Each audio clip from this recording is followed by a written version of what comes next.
Hello, hello. This is your new dentist coach, Dr. Darwin Hayes here. Dr. Darwin, how are you? Hey, I wanted to share with you a quick tip that came up, that's something I was thinking about today that I thought would be helpful for my new dentist. My new dentist, you, right there.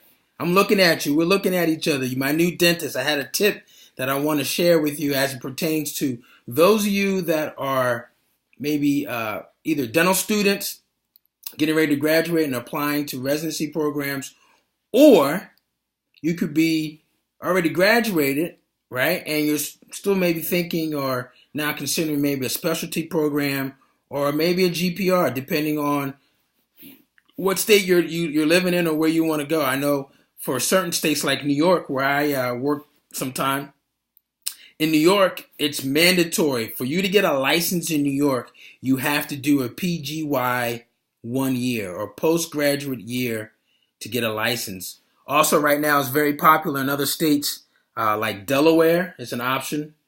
California is an option to do a residency. And Ohio is an option. And I think there's one or two other states where they're looking at new ways for licensure. But as it pertains to doing a residency, one of the tips that I wanted to share with you today is one that I see all the time when I'm looking at applications and looking at candidates for residency. And it's part of what I call, as you can see here, a checklist, right? It's a checklist. It's a major checklist item, and it pertains to this line item right here, which is your P.A.S.S application, all right? Your P.A.S.S application, there's an area at the bottom of where you actually type in and share your essay. It's called additional information. You can see it right there. Additional information. Look, guys, the tip is this. Use that free space in that additional information to tell us more about you. Oftentimes, I see that area not utilized by candidates. But for me, as a program director, and when I look at your P.A.S.S application, when I see that area filled in, guess what I do? I immediately go right down to that area on the bottom and look at it, all right? And because it's very rare that most people are adding some information in that section, that is why I'm looking at it. I'm looking at something that kind of set your application, make it different from other people's application. Everyone has to write a personal statement, all right? Everyone writes a personal statement, and they write it, and they include it on that personal statement / essay column. But less than 95%, or I should say, and I'm sorry, less than 5% of the people probably the applications that I've seen over the last, 4 years. So we're looking at 4 years, about 150, 200 applications a year. So do the math. 200 times, we'll say 150. 150 times 4. We're talking about 600 applications. Out of that 600, less than 5% have that section at the bottom where it says additional information filled out. Guys, this is a primary time for you to make yourself stand out within that P.A.S.S application. I'm telling you, most program directors, people, we're going through the list, and there's so much stuff here. All your sheets pretty much almost look alike. I mean, and depending on what program you're applying to, will determine how many applications that program director or that admissions committee has to go through. So here's the tip. The tip is you got to find ways that are going to make you stand out. You got to find ways that are going to make you stand out within your P.A.S.S application. And one of the ways to do that is to include right at the bottom of your personal statement, there's an area that says additional information. Again, additional information. Great opportunity for you to tell us a little bit more about you, but more specifically, what I want to know is why you? Why are you going to be a good candidate? Why should we be looking at you as a candidate for this residency position? Also, you may want to include in that area some information as to why and what and how you're going to actually contribute to the program. I talk about this all the time. It may be even a question that you get at your interview. Why you? And how are you going to contribute to the residency program? If you guys haven't been thinking about that for your interviews, you need to at least start thinking about it and including it in that additional information, a little block. I keep looking down because that's where it is on the P.A.S.S application. On the applications that we get, it's at the bottom. That's your time. That's your place to shine.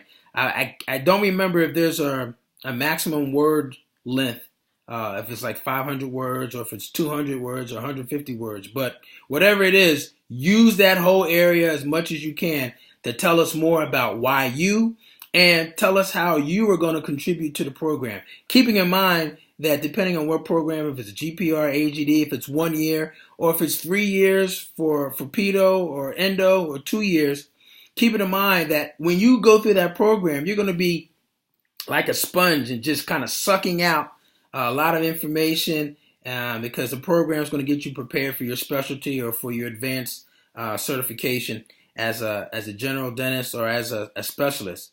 But when you leave in a year or 2 years and 3 years, the program's going to continue, right? So we want to know how you're going to contribute to the program, being the fact that you're going to be leaving in a year or 2 or 3 years. How are you going to contribute to the longevity and the success of the program so that other residents coming behind you will be able to actually reap some of the benefits of the program and some of the culture of the program? So again, if you haven't thought about it, you need to think about it and come up with an answer. Best time, best way to answer that is in that area, the additional information area. Type up something that gives us a little bit more information about how you're going to contribute to the program, okay? Again, guys, hey, that's what I'm here for, to help you. My goal is to help as many new dentists with personal and professional development as I can. Please subscribe or tell others about this YouTube channel, Dr. Darwin Speaks. You can see it right there. Please subscribe if you haven't already. Pass the information on. Share it with your friends, other classmates, colleagues. Our goal is to have 1,000 subscribers by December. That's our goal. All right. Help me, help you, and other people by having making sure that we can get those subscriptions. I need those subscriptions. We need your help. Okay. Also, if you have questions at any time, my email box, my inbox is open to you. Okay. All you have to do is shoot me an email. New Dentist Coach should be right there.